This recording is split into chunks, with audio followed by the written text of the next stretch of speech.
तू जिएगा, तू यही कर तो तू जिएगा, यानी कि तू ये करेगा तो तू हमेशा की जिंदगी पाएगा। दूसरे लफ्जों में तू स्वर्ग में जाएगा, तू जन्नत में जाएगा, या तुझे मोक्ष मिल जाएगी। तूने जो कहा है जाके कर। खुदा से मोहब्बत रख और अपने पड़ोसी से मोहब्बत रख। मुझसे तू क्यों पूछ रहा है? देखिए ना, अगर भाई आपको एक चीज पता है तो आप मुझसे क्यों पूछ रहे हैं? और जो तूने जवाब दिया वो भी दुरुस्त है, then go and do it. लेकिन ये आलम शरा जो है उसने, क्योंकि उसका मकसद सवाल का जवाब हासिल करना नहीं था बल्कि मसीह यीशु की आजमाइश करनी थी, उनको टेस्ट करना था, तो उसने दूसरा सवाल कर दिया। गौर से सुनिएगा। कहने लगा अच्छा ये तो ठीक है कि खुदा से मोहब्बत रख, खुदा का तो पता है कौन है, और लिखा है कि पड़ोसी से मोहब्बत रख। अब सवाल यह कि पड़ोसी कौन है, और मसीह यीशु से पूछता है कि तू मुझे बता कि मेरा पड़ोसी कौन है। One of the most important question, who is my neighbour, मेरा पड़ोसी कौन है। आज भी ये सवाल हमारे घरों में, हमारे मोहल्लों में, हमारे मुल्कों में, हमारी फैमिलीज में ये पूछा जाता है, मेरा कौन है, मेरा कौन है, कौन है जिनको मैं अपना कह सकूं, कौन है जिनसे मैंने मोहब्बत करनी है। और अक्सर ये जवाब दिया जाता है वो लोग जो आपके हम मजहब हैं, वो लोग जो आपके हम मुल्क हैं, वो लोग जो आपके हम जुबान हैं, वो लोग जो आपकी तरह का खाना खाते हैं। और यहां पर इसी शख्स ने कहा कि एक बड़ा अहम सवाल है। अब मैं पूछता हूं कि ईसा अलैहिस्सलाम, ईसा अल मसीह, प्रभु यीशु, इस सवाल का क्या जवाब देते हैं, क्योंकि ये सवाल तो है ही बड़ा मुश्किल।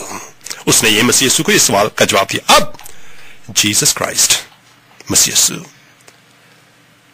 जैसे इंसान कहते हैं कि सीधा होकर, to roll his sleeves up, and he answered him. उसने कहा कि तू ऐसे नहीं मानेगा, तुझे किसे समझाना पड़ेगा। And Jesus Christ has told him a story.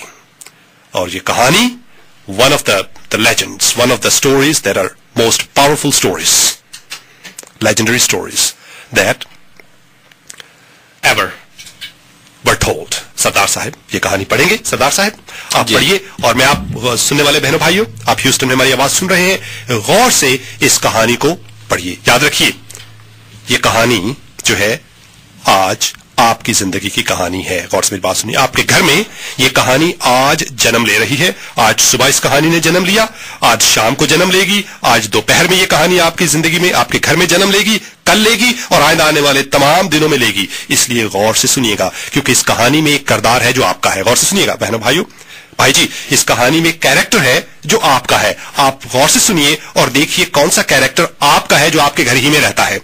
सुनिएगा, उसके बाद वापिस आते हैं। सरदार साहब, यीशु ने जवाब में कहा कि एक आदमी यरूशलेम से यरीहो की तरफ जा रहा था कि डाकुओं में गिर गया। उन्होंने उसके कपड़े उतार लिए और मारा भी, और अधमुआ छोड़कर चले गए। इत्तफाकन एक काहिन उसी राह से जा रहा था और उसे देखकर कतराकर चला गया। इसी तरह एक लावी उस जगह आया, वो भी उसे देखकर कतराकर चला गया। लेकिन एक सामरी सफर करते करते वहां आ निकला और उसे देखकर उसने तरस खाया और उसके पास आकर उसके जख्मों को तेल और मैं लगाकर बांधा और अपने जानवर पर सवार करके सराय में ले गया और उसकी खबरगिरी की।